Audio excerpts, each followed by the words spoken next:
Next on Currents News, Cardinal George Pell, at one time a powerful figure at the Vatican, tonight is convicted of sexual abuse.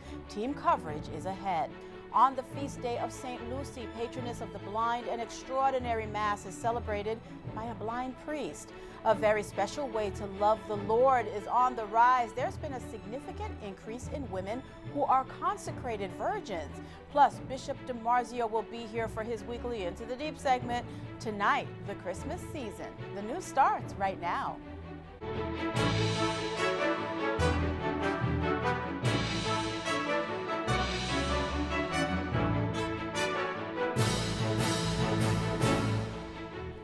Cardinal George Pell is guilty. His conviction is one of the biggest developments yet in the worldwide clerical sexual abuse crisis. Good evening, everyone. I'm Liz Faublas. A jury in Australia handing down the unanimous judgment against the Cardinal, the most senior church official ever to stand trial on abuse charges. Pell was a very powerful person at the Vatican, handpicked by Pope Francis to be his financial czar. Currents News' Michelle Powers has more on that case. After nearly 4 full days of deliberations, the verdict is now in. Cardinal George Pell was found guilty of sex abuse. The Melbourne court's decision actually came down on Tuesday, but because of a media blackout at the request of the prosecution, details were prevented from going public. Due to leaks, we now know that an Australian jury voted unanimous guilty verdicts on 5 charges related to the abuse of 2 choir boys in a Melbourne cathedral in the late 1990s. Pell currently is the Vatican's finance chief and the highest-ranking Vatican official to ever go on trial for sexual abuse. After being charged in June of 2017 by the Australian police with historical sexual assault offenses, Pell left Rome. The Holy Father, having been informed by Cardinal Pell, has granted the Cardinal a leave of absence so he can defend himself, vowing to return home to clear his name. I'm innocent of these charges. They are false. The whole idea of sexual abuse is abhorrent to me. A mistrial was declared earlier this year after a jury couldn't reach an unanimous verdict. What we don't know at the moment is who is paying Pell's legal tab, likely to run into the millions of dollars and more, considering a second trial relating to different charges will take place early next year. We all want to try to make things better, actually and on the ground, especially for the survivors and their families. Before the accusations became public, Pell spoke out against sexual abuse and even met with survivors, as he was frequently in the position to do so. He rose through the ranks of the church in Australia, eventually being appointed as the Archbishop of Melbourne in 1996. He was appointed Archbishop of Sydney 5 years later, and in 2014, he became the Secretariat for the Economy at the Vatican. Pell's term of office at the Vatican ends in August, and it's unclear what will happen next. The sentencing date for Pell has been set for February 2019. He'll be taken into custody on that date, and an appeal is expected. It is important to note the conviction of another Australian Archbishop, Philip Wilson, for not reporting abuse was overturned by an appeals court. Michelle Powers, Currents News. The Pell case is one of the biggest in modern church history. National correspondent for the Tablet and Crux, Christopher White, joins us now. Christopher, thank you so much for being here with us on this very major story. The Cardinal is expected to appeal, but what's next for him as a priest? Has the Vatican even responded yet?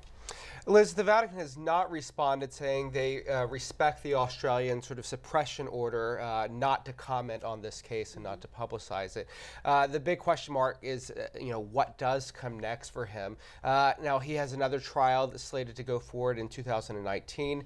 It's important to note, Liz, that both with the upcoming trial and this past trial, many observers in Rome, Australia, and even around the globe have said we have to sort of step back and think, is it possible that Cardinal Pell is capable of getting a fair trial at all because of the fact that his name has just become so tied to sexual abuse in Australia and beyond that many onlookers would say say, it's impossible for him to receive a fair trial because so many jurors would be tainted by that. Now, we don't know. He's still a member of the College of Cardinals. He's 77. If a papal conclave happens in the next 3 years, he at this point could be eligible to vote for the next pope. So we'll see what sort of action comes down from the Vatican eventually. Christopher, as we heard from Michelle, there was a media blackout. Why do you think that was? The idea, of course, Liz, is that the prosecutors in Australia wanted to prevent any decision from this trial influencing the trial to come. So they've split the charges into 2 separate trials. And so it's a very common practice in Australia. Here in the U.S., it's unfamiliar territory for us, but there it is common practice. Now, it's important to note that this suppression order may be overturned. What does this mean in Rome for the state of financial reform? He played a big role in that aspect. A huge role. Now, his term was ending in this coming August already. Now, it seems Pope Francis will likely appoint someone very soon on that. I would suggest probably in the coming weeks, if not months. But it certainly casts a shadow over that because he has an entire staff in Rome that was a part of this process, and now they have this looming over them. Is this something that the Pope would ever respond to in your experience with these types of things? The Pope has a tendency to respect the verdict of one's own country, and we'll see. As we know, the Pope likes to talk about a lot of things, so we'll see. We will wait and see. Thank you so much, Christopher. Tonight, the Pentagon is reporting talks have stalled on bringing home thousands of U.S. battlefield remains from North Korea. Hopes were raised after the Donald Trump-Kim Jong-un summit in June.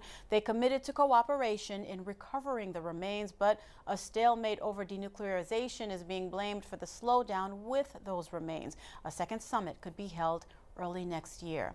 A woman accused of being a Russian spy pleaded guilty today to engaging in conspiracy against the United States. 30-year-old Maria Butina conspiracy involved acting as an illegal foreign agent to bolster Russian interests. Authorities say she worked to infiltrate Republican political circles through groups like the NRA. Butina confessed to acting under the direction of an unnamed Russian official, and she faces up to 5 years in prison. A breaking development late today on Capitol Hill. The Senate wants to cut off U.S. military aid to Saudi Arabia for its war in Yemen. Camila Bernal has the latest on that. A new ceasefire was announced Thursday for a critical port city in Yemen, giving humanitarian aid groups a window to send supplies to millions facing starvation. The deadly civil war in Yemen has also caught the attention of lawmakers in Washington in recent days. I believe that we've got to put an end to this humanitarian disaster. In the Senate, a bipartisan solution passed to end U.S. military support for the Saudi-led war, which the UN describes as the world's worst humanitarian crisis. This legislation includes provisions to suspend weapons sales to Saudi Arabia and impose mandatory sanctions on people involved in the death of Mr. Khashoggi. It's a clear and unambiguous message about how we feel about what happened to this journalist. Meanwhile, in the House, Republicans sidelined debate on the U.S. involvement in the war for the rest of the year. But House lawmakers on both sides expressing concern over the Saudi Crown Prince's involvement in Khashoggi's murder. I've come to the conclusion where, the Crown Prince's involvement here is accurate. But at the end of the day, accountability needs to be imposed here, and I think there are appropriate sanctions that can be deployed. Lawmakers have limited time to debate what to do about Yemen, with just days left before a possible government shutdown. Camila Bernal, Currents News. President Donald Trump tweeted this morning his first reaction to the sentencing of Michael Cohen, his former personal attorney. Quote, "I never directed Michael Cohen to break the law. He was a lawyer and he is supposed to know the law." Yesterday, Cohen was sentenced to 3 years in jail for crimes including making false statements to Congress, tax evasion, and arranging payments during the 2016 election to silence the women claiming to have had an affair with the president. Meantime, the president is reportedly canceling a decades-old Christmas tradition at the White House, the annual party for members of the press. Trump has a contentious relationship with various news organizations. The White House has not commented on dropping the press party. The Catholic Church is today celebrating the feast of St. Lucy, the patroness of the blind. This morning, a special mass, and Currents News' Tim Harfman attended. I like things with textures. Father Jamie Dennis doesn't prepare for Mass like other Catholic priests. Here's your stool. He needs help because he's lost almost all of his eyesight. I have like looking through a straw is what I have left, and what I can see through that is not clear at all. But that isn't stopping him from celebrating a special Mass at St. Francis Xavier Church in Chelsea. It's the feast day of St. Lucy, patron saint of the visually impaired. A Kentucky priest, Father Dennis traveled to New York to honor the 4th century Italian saint. After having her eyes ripped out for being Catholic, it's believed St. Lucy was still able to see. She was tortured and died a martyr for the faith. Her name means light, so she's also, a light pointing to the greater light of Christ. During the liturgy, Father Dennis uses Braille books to try and follow along. The Xavier Society for the Blind providing the books. For over a century, the nonprofit organization gives free Braille and audiobooks, so thousands of Catholics across the United States and 20 other countries can grow closer to Christ. Members of the faithful in the pews for Mass also using the Braille. It really embodies what we do because folks are able to witness our clients, our patrons, using our materials to practice their faith. A reading from the book of the prophet Isaiah. Charlene Kraft is a lector. She's legally blind and a parishioner at Holy Family Church in Fresh Meadows, Queens. If there's something I can do that benefits the church, that's good. And Xavier allows me to do that. Without Xavier, I wouldn't be able to participate in the way that I do. 12-year-old Mara Hug also uses Braille books so she could serve at the altar. It's easier to read, so I get to focus more on the actual serving. Mara prays to St. Lucy and plans to take the name Lucy when she receives the sacrament of confirmation next year. Following Mass, Mara and other worshipers venerated a sacred relic, touching and kissing a piece of St. Lucy. For the blind, their patron saint guides them. In Chelsea, Tim Harfman, Currents News. There's a lot more news headed your way. There's an increase in women choosing a very special way to love the Lord. We'll hear from one of them. Bishop DiMarzio is moments away to talk about the Christmas season with Ed Wilkinson in this week's Into the Deep segment. The Boy Scouts of America are facing very tough times. More on what's causing the trouble. Do you have a story idea, something happening in your parish we should know about? We want to hear from you. Keep this email handy, newstips@thesalesmedia.org. We'll be right back.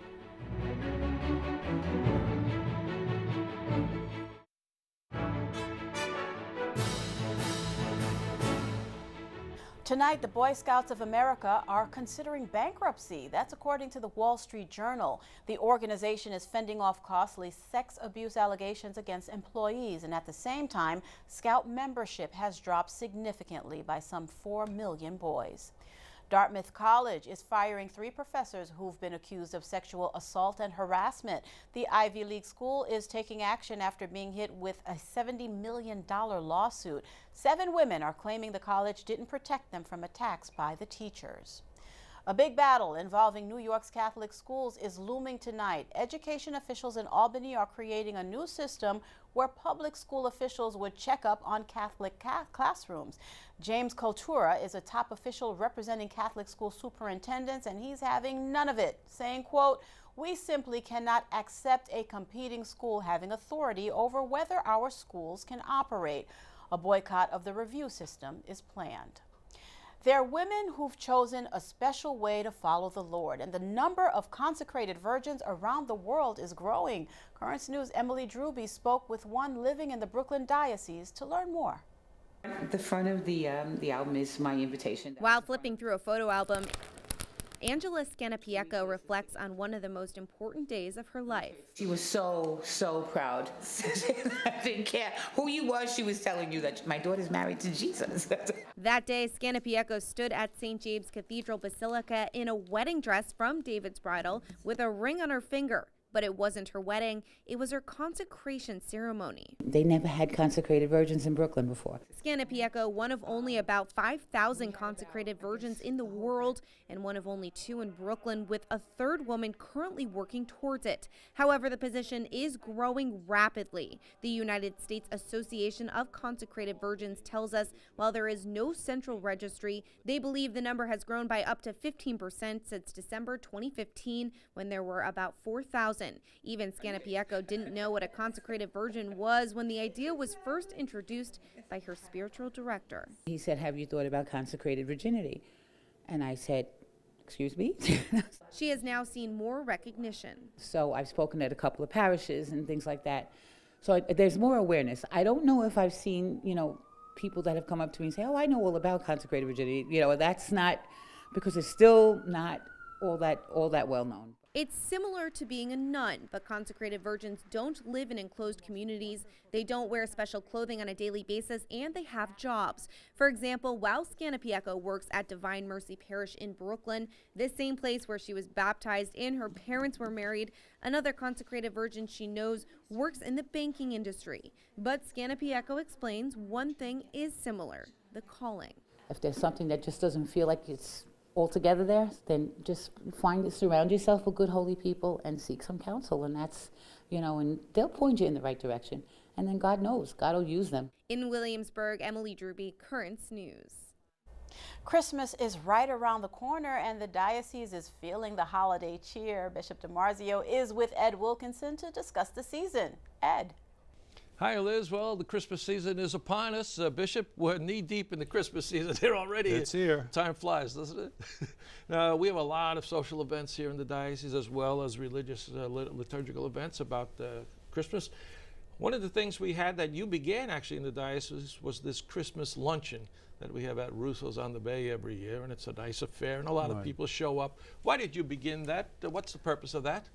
I think back about 14 years ago. I'm not sure exactly why, but it was probably an idea to raise some money for the diocese, for the children's programs especially, because this is what normally around Christmas people think about, the children that are deprived, and we want to do something for them. Everybody's thinking about giving gifts at Christmas. That was one of the ideas at the beginning, but now it's kind of become the social event of Advent, where people get ready for Christmas and the spirit. We have the school children usually do a pageant, they sing. That's always a great part of this. And then people get together. It's almost 700 people that we get. And it's just a great uplifting afternoon. It's really a nice thing to be at. Yeah. It's become a good thing, when you can do something that makes people happy, raises some money. I think you hit the right formula. Yeah. One of the things we've done too in the last few years is to light up a big Christmas tree in public in Grand Army Plaza, right? What does that bring to the neighborhood? I mean, that's part of evangelization, well, isn't it? It is to show that Christ is in Christmas. This is what it's about. We not only have the Christmas tree, we have the creche in front of it. That's right. Right under the arch practically. So it's a good thing because it wasn't there for a long time. It had been, I think, way back, and somehow it fell out. So now the sales is taking the responsibility for having the creche and for getting the Christmas tree, lighting it up. The police guard it all the time. This is Brooklyn. Comes down. I mean, it's really well guarded. So it's a great statement, I think. And you're always there to bless it. And it's a great day. Sing along with the kids. A little cold sometimes, but it's a great day. A lot of churches take the opportunity to light up the exteriors of the churches with memorial trees and whatnot. How does that lend to the season of Christmas? Well, again, a lot of churches have this custom now of having people get a tree in memory of somebody, and some of them have 30, 40, 50 trees around, so it looks like a little forest in the city here. So it's, again, a nice attempt to show the lit up and that people do remember the purpose of Christmas and give of themselves and to the church at this time. Now, how is all this celebration and lights and all the festivities, how does that fit in with the spirit and the mood of what the church season is, which is Advent? Well, sometimes it anticipates Christmas itself, but Christmas comes and goes rather quickly. So we're really ahead of the thing where you see the lights are up well before Christmas time. So it's a preparation time. We've kind of morphed into this early Christmas spirit to be well before Christmas comes itself. And, between Christmas and New Year's, then the Feast of the Epiphany, it's kind of on the downturn, but it is, I think, something good in itself. How can families and parishes keep in the spirit of Advent so that all of this stuff is not too much of a distraction? Well, again, the anticipation. Advent is a time of anticipation, not necessarily a time of penance, so that the festivities are okay. But the anticipation to say that this is what we're preparing for, so that we understand better the incarnation, the birth of Christ. The Christmas scenes, the creches remind us of that Christ was born in poverty as an example to us. So this is all good. There's nothing bad about it. It helps people understand better what it's about. Good. Thanks, Bishop. Okay. Bishop DiMarzio helping us get ready for Christmas. Liz, back to you. Thank you, Ed and Bishop DiMarzio, for that holiday-inspired insight. The Vatican announced today that Pope Francis will be traveling to Bulgaria and Macedonia, the home of St. Teresa of Calcutta, in May 2019. Despite turning 82 later this month, the pontiff continues his busy travel schedule. He is considering visiting Madagascar and Japan next year as well. Still to come on Currents News, an amazing story from Chicago, the moment a single mom gets news she never expected to hear. And the Bright Christmas campaign, it needs your help tonight. It's a great initiative run by the Tablet newspaper, and donations make Christmas a more joyous time for children in need. Write your checks to Bright Christmas and send them to 1712 10th Avenue, Brooklyn, New York 11215. That address is also posted on our website, netny.tv/shows/currentsnews.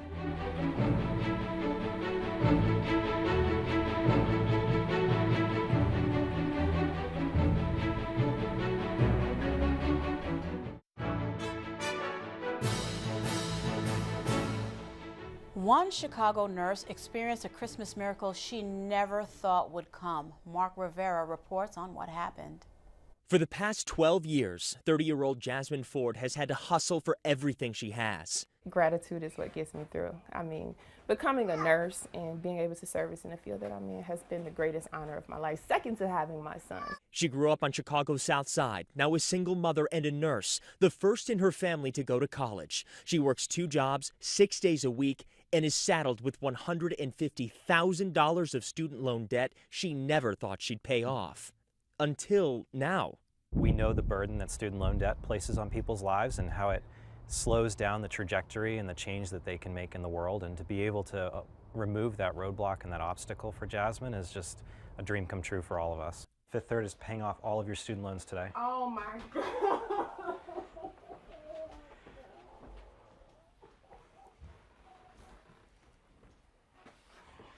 Oh my God.